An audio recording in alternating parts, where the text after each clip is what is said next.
KION News Channel 546 at 5. Good evening. We start tonight with a KION update. The Sandy fire burning within the CZU Lightning Complex SCAR now 100% contained tonight.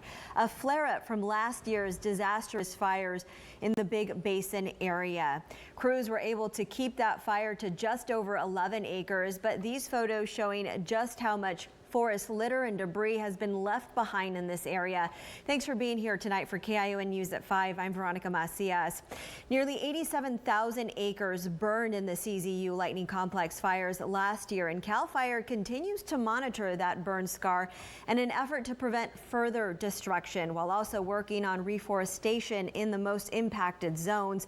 People in Felton, though, say they're keeping a watchful eye on their neighbors. KION's Jocelyn Ortega reports tonight on their concerns.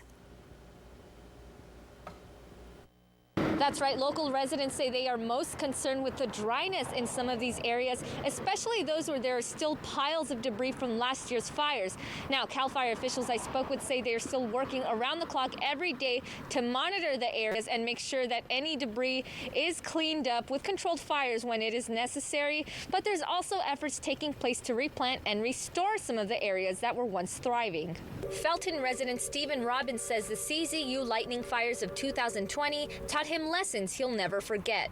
I think people both are more sensitive to the dangers of living in this beautiful place and the necessity to be alert, report things, better to report something and find out it was nothing. CAL FIRE officials say they're on alert for potential dangers. Here in Felton, CAL FIRE officials say their biggest concern is still the highly dry fuel moisture, which they say came sooner than expected this fire season. We're actively out there actually today on a fire out in the middle of Big Basin State Park.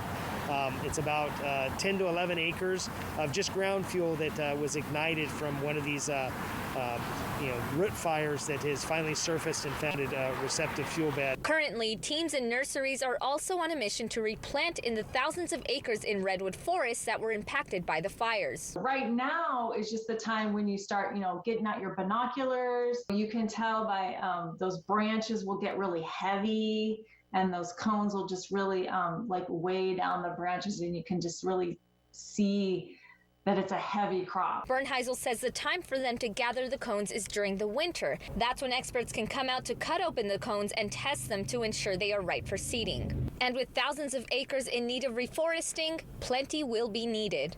Fire officials say it could be a few years before they see any major growth and improvements, but they are happy to get these efforts going. In the meantime, with temperatures rising and the 4th of July coming up, they are asking everyone to stay vigilant and avoid anything flammable, especially when out in public.